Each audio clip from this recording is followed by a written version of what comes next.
So, let me give you some sound. This is me last night. I was a Renaissance lady. And I'm posing with Chucky. Friends to the very end. So I hated my costume because it was made poorly. Could I have fixed it? Yes. But no, because the way it was made in the front, it had these bell sleeves and crisscross in the front, crisscross in the back, like how they used to wear back in the day. And the front was made really lousy, really lousy. So I kept tugging it down every, like off and on throughout the night. And it was bunching up around my neck, which is stupid and ridiculous. And yes, I could have repaired that part at least, but it hit the trash can as soon as I was done. It hit the trash can. Wasn't even going to waste my time returning it for what? Like, just, I'm not even tripping off of it. Just consider it a loss, and that's that. So, a lot of women, including myself, and probably men too, in fact, I know men have done it as well. When you have a history of dealing with crazy ass people and it just seems to be a repeated thing, if it wasn't common, why do we keep running into them, right? Men and women both. We're running into people who are really out there. Parenting doesn't teach you how to parent. So a lot of parents are not teaching their kids correctly, and they grow into dysfunctional adults, permanent dysfunction. And the rest of us get to deal with it because there's no classes that you're made to take when you're a parent. It's not forced on you. And people are arrogant and feel that just because I reproduced, I'm a good parent. And that is not true. That just requires you being hot in the drawers. That's the only requirement for being a parent, and being irresponsible and not using birth control. So with those two together, it's a recipe for disaster. So then I don't necessarily realize that I have completely shut down from guys altogether. I don't realize that until somebody introduces themselves to me and they seem like they could be interested, and I have zero energy going in their direction. Zero. Absolutely none. And I don't know this until someone, you know, introduces themselves or gives me a compliment or something like that, which happened last night. And nice guy. Well, they all are nice guys in the beginning, is the problem. And then you find out that you were bamboozled and hoodwinked and all of that. Not saying he would have done that, but the behavior seems to be the same. The faces change, but the behavior is identical. So to preserve your mind and to preserve your sanity, you just get to the point where, without realizing it, right? You get to the point where you're shutting down. Now, let's say you meet somebody and y'all gonna be besties, right? You don't know you're gonna be besties, but when you meet this person or you see this person, your energy is right out the gate on both sides. You click. Okay? It's not a concerted effort. It happens on its own. It happens organically. You crave each other's company all the time. I'm talking friendship only, platonic friendships only. You can't wait to see this person, hang out with them. You always have to catch up, play catch up, and what's been going on with your life? Oh my God, that's so cool. That's exciting. Wow, really? And you're just really, there's a lot of energy from both of you towards each other. However, in my situation last night, he was very polite. He was never gawking at me. He was never inappropriate. Um, he was super polite, super polite. And he was a chocolate guy, and I don't date chocolate guys, and I don't have any desire to be friends with them because I had a lot of problems with them being hyper aggressive sexually. And if you want to turn me off real quick, baby, that'll do it. That'll do it. Hypersexual, inappropriate right out the gate. Oh, God. If that's supposed to turn a woman on, for those of us with class, it does the opposite. It dries us up like the Sahara Desert. That's not cute in any way, shape, or form. So he wasn't aggressive. He wasn't a horn dog. He did not ever, he was just super polite. And he said, I love your outfit. We were in the elevator. I love your outfit and you look good and I love your flowers. You're just so pretty. And my name is so-and-so. And I told him my name. We shook hands and it was just really nice and, nice to meet you. And I realized in retrospect, he didn't take it any further. I don't know if it's because he felt like my energy was zero in his direction. I didn't realize my energy would be zero in his direction. I didn't have a clue until it happened. And then I thought about it later and I was like, wow, I feel like a machine that somebody has cut the power off to. Now, am I like that with people who I'm super casual with? In passing. Like you just happen to talk to a stranger and let's say it's been raining every day. You may just casually say to the person, you think we're getting enough rain? What do you think? And you may laugh about it and say, yeah, we may have to build a boat or something, and you may, you know what I mean? Have small talk with strangers, but I also don't feel I'm not going to say threatened. I don't know if that's the right word, but it's just in passing. So there's nothing to it. This person cannot hurt you. You cannot hurt them. It's just makes you feel good in the moment. You kind of smile or laugh and you just move on. But like I said, I noticed I was so shut down. Oh, I was completely 1000% shut down.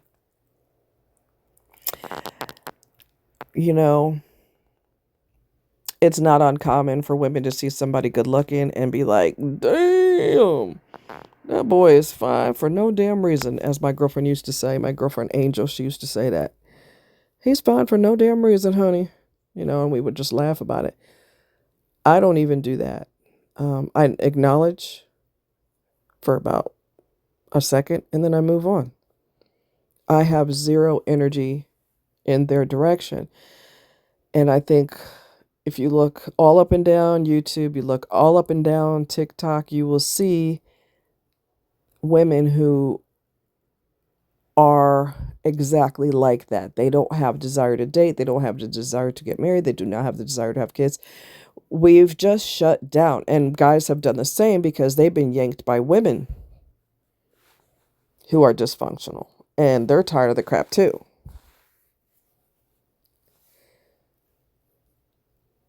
So it's a survival technique. Again, those of us who do this, we don't realize we're doing it necessarily, although some of us probably do. I didn't realize it.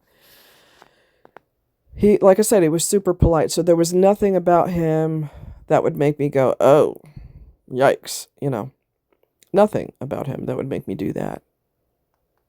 Not a damn thing. But I felt zero energy.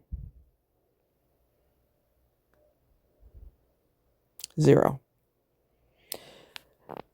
So, on one hand, it's good because it keeps you protected from further harm because God knows I've been dealing with narcissistic people ever since I was conceived, ever since I was born, my entire childhood, my entire teen years, my entire adult life has been dealing with dysfunctional narcissistic, insensitive people and argumentative people that get off. It is so orgasmic to fight with people and piss them off. And you just want to shut down from that, and you become a peace addict. I know y'all nodding, especially ladies. I know y'all nodding your head like, tell it, girl. You become a peace addict. You want your life to continue to be peaceful. You do not want to deal with bickering and arguing and fighting, and somebody, if you're married, they're dominating the finances because it gets them off. You don't have to deal with cheating, lying, manipulating. And once you get a taste of peace, it's kind of like a heroin addict. Once you get a taste of it, baby, you want more and more and more. And you become a peace addict. And like I said, guys too, because women are narcissistic too. And they're evil. And they're getting pregnant by your best friend and telling you it's yours. I mean, people not being evil is not a gender thing, it's a person thing. I've said that so many times on my channel. It's not a gender thing, it's a person thing. But I don't date women, so I have not. I've dealt with female so-called friends who were narcissistic, and I dumped them too. I'm not putting up with your shit either. Okay, life is too short.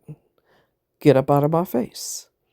Is it gonna hurt me to dump you? Yes, especially if we have a lot of years and a lot of memories and that kind of thing. But at the same time, I'm not going to deal with your irrational mood swings. I'm not going to deal with your funky ass attitude. I'm not going to deal with your snarky little comments. I'm not dealing with that. Take that shit over there. So it don't matter what the gender is, but I don't date women. So speaking from the aspect of dating men.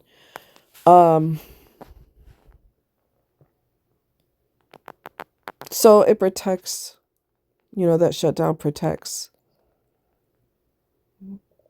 But it also, I guess the downside is you feel kind of, I'm only going to speak for myself because that's all I can do. The downside is,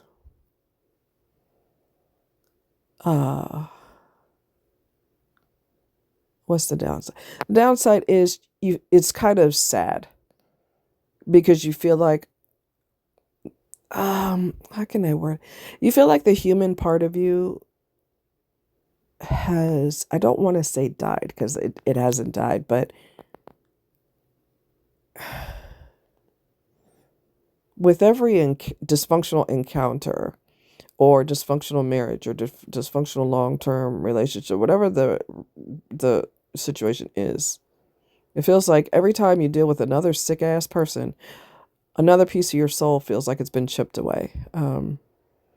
And so there's nothing really left. Not to say I don't have a soul anymore, but it just feels like my soul's been chipped away. And you don't feel anything. It's like you've been, I feel Novocaine or lidocaine. Those are, medicines to prevent you from feeling pain. And that's what I feel like. My emotions have been numbed.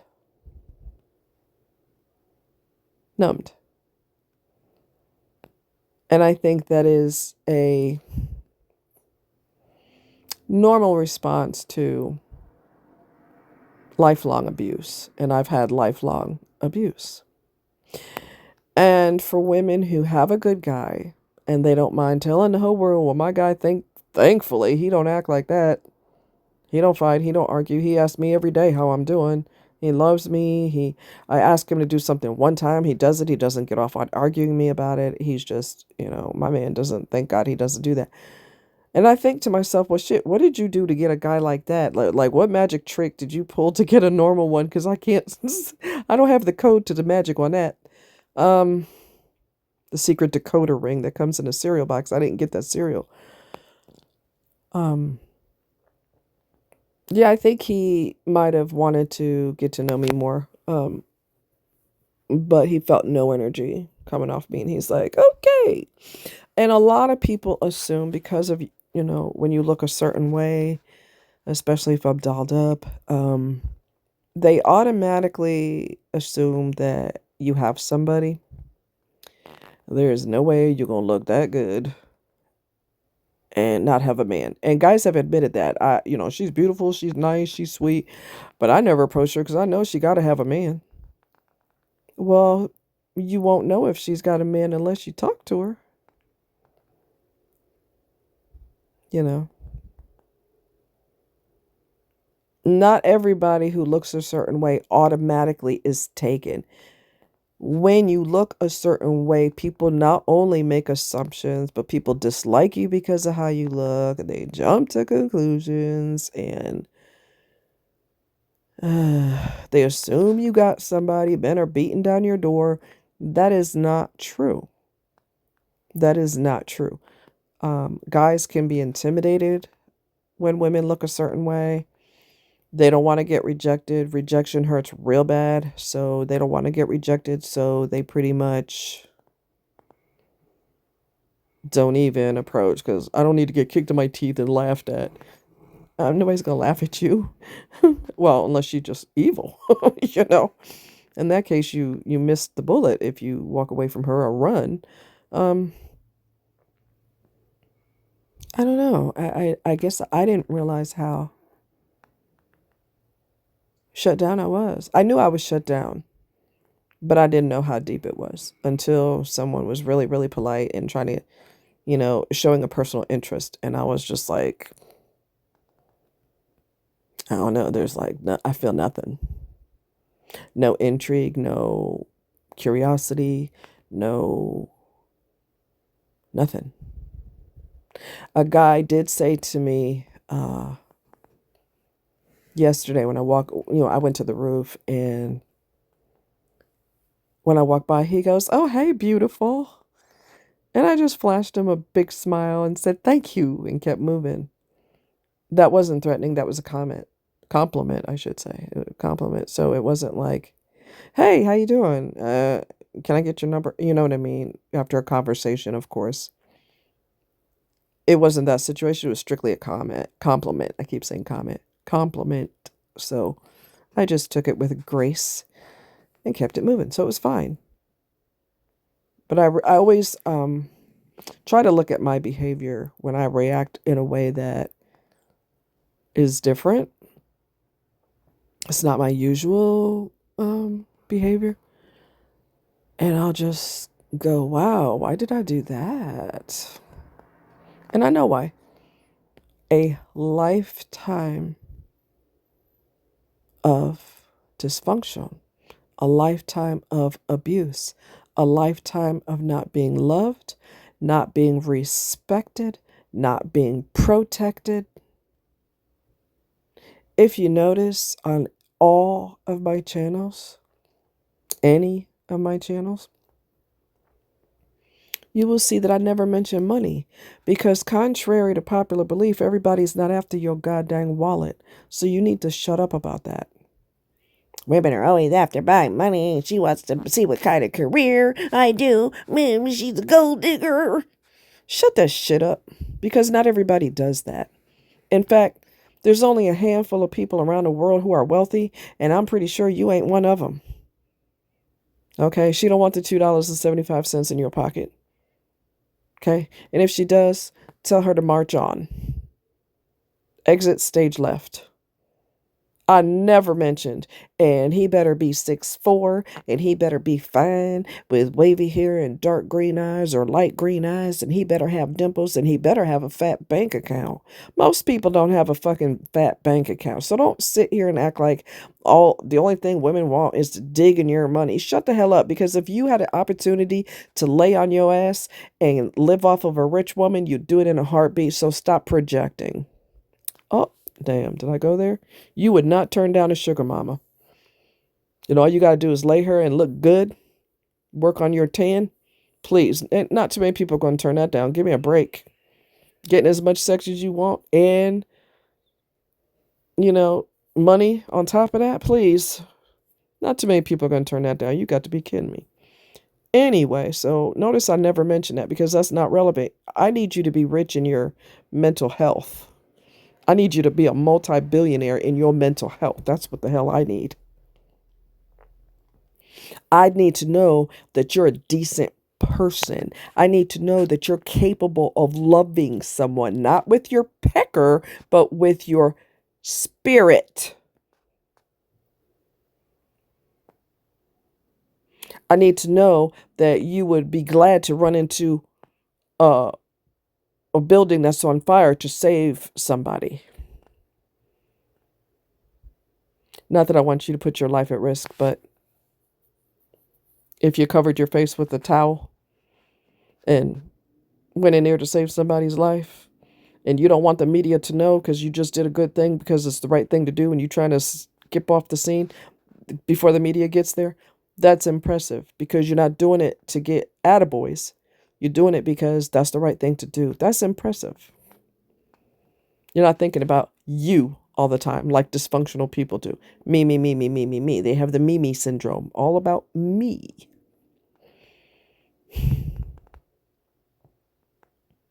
I need you to be rich as hell in your spirit.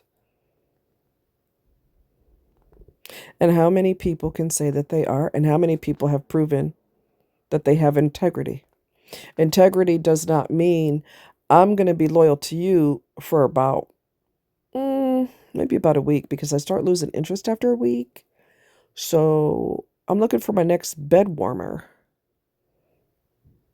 Or I've got a bed warmer when I meet you.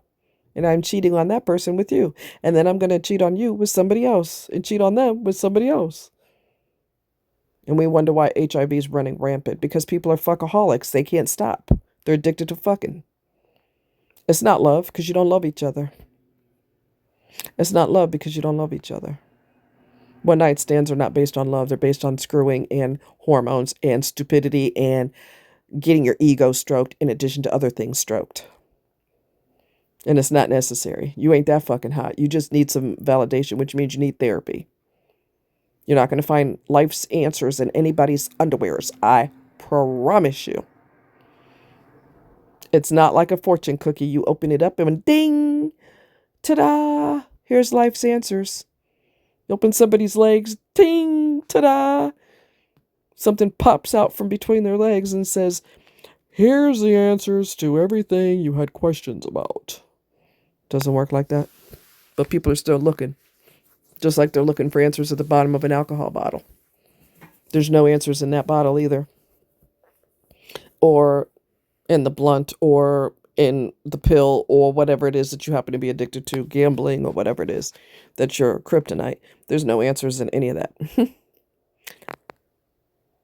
So, again, it's self-defense mechanism and to shut down. And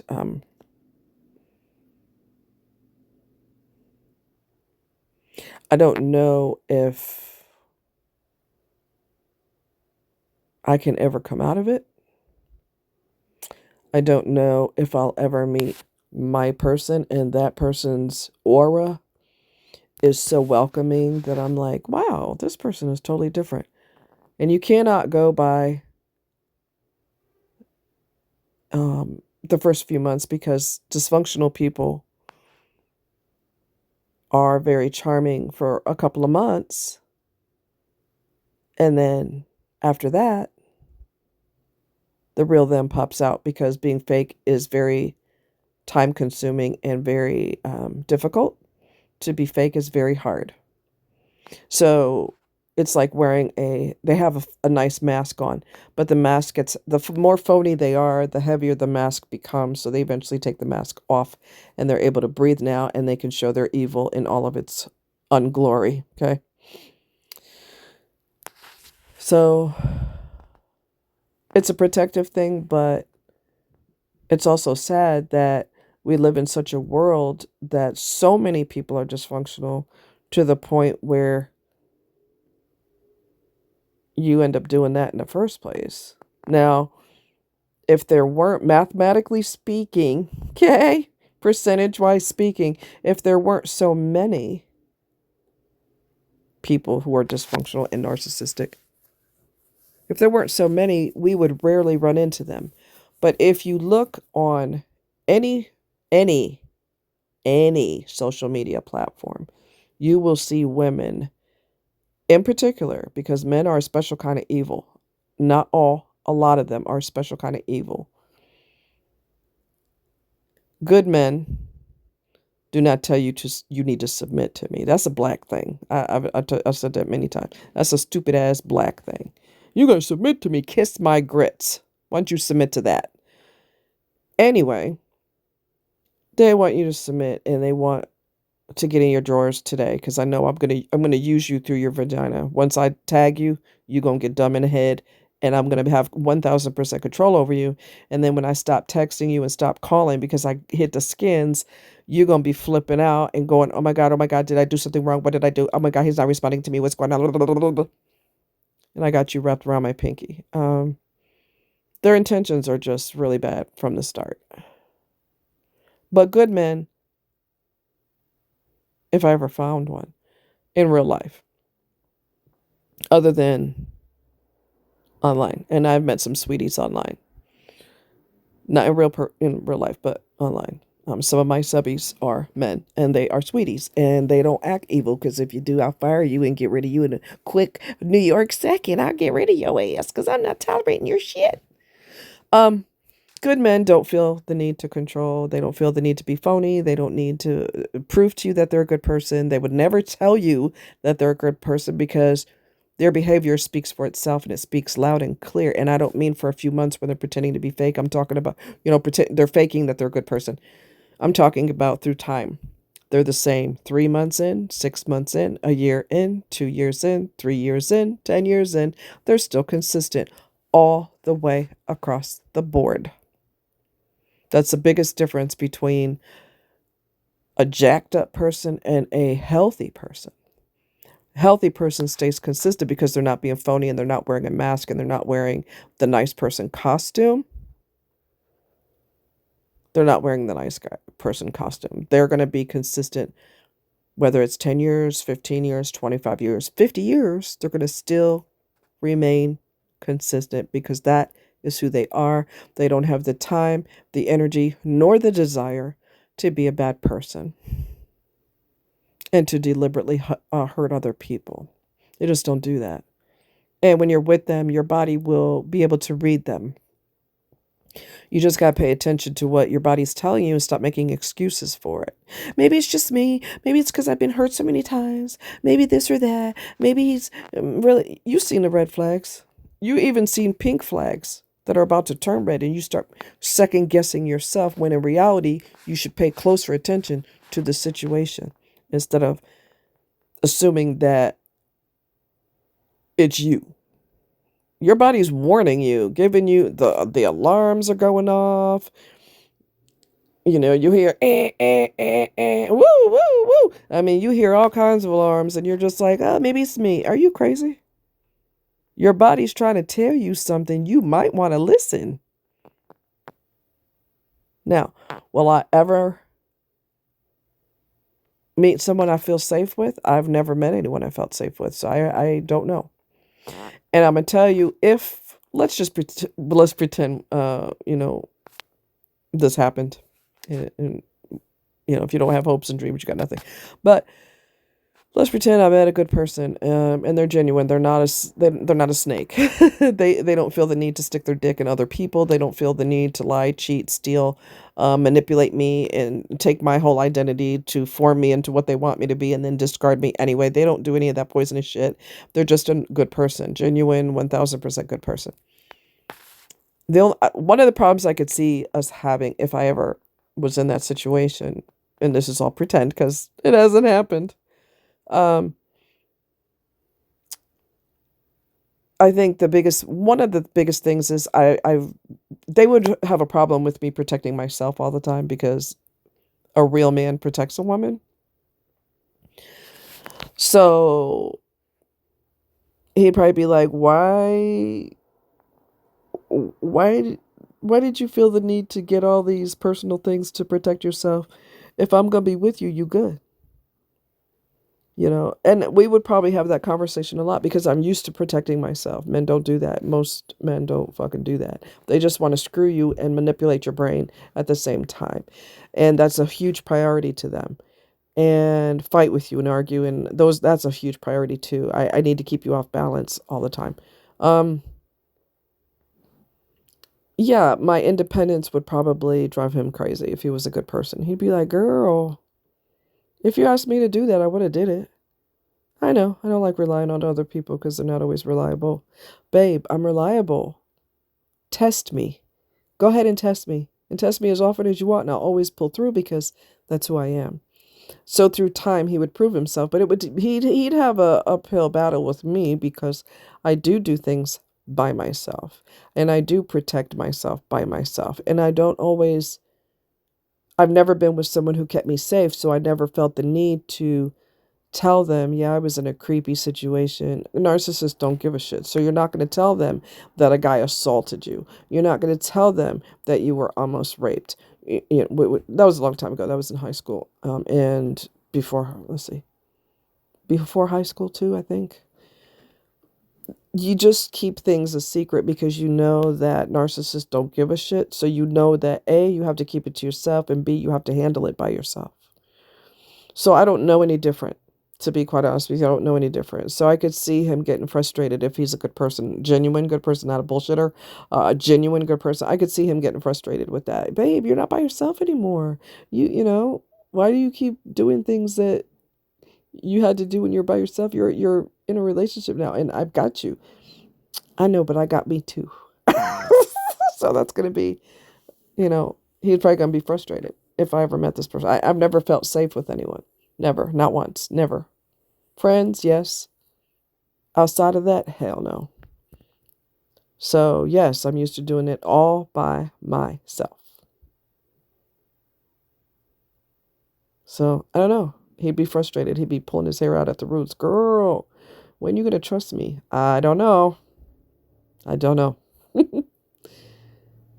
Through consistent time, I'm sure that would ease up, but it's not going to be easy. It's going to be an uphill battle for him, because we just go in fight mode, and we go in self-protect mode because, like I said, no one else is doing it. So you don't sit on the sidelines and hope to God that life goes good. You do what you got to do as precautions, and you protect yourself, and you do what you got to do, and you just don't involve your partner, because I've never had a partner who gave a shit. So I'm not going to waste my breath and time. I'm going to do what I got to do. And I'll tell you about it afterwards if you need to know. Or if somebody tells you and you say, well, why didn't you tell me? Well, because I know how you are. Did I go there? Yes, I did. Did I do that when I was married? You damn straight. I started keeping things from him because I knew there was no point. He's a narcissist. You're talking to a box of uncooked spaghetti, talking to them, because it's going to be the same response when you tell it something. So you just handle it on your own and don't even keep them involved in it. They may find out the hard way. The neighbor said that the cops came to the house. What happened? Oh, somebody stalked me and I had to call the cops. Why didn't you tell me? I had to handle it. It needed to be handled. I handled it. You don't protect me. You never have. So there's no point in getting you involved. And then you eventually work your way away from this person who is not protecting you and not loving you properly. You get rid of them, because that's never going to change. Okay? Love you guys. Take care. Bye-bye.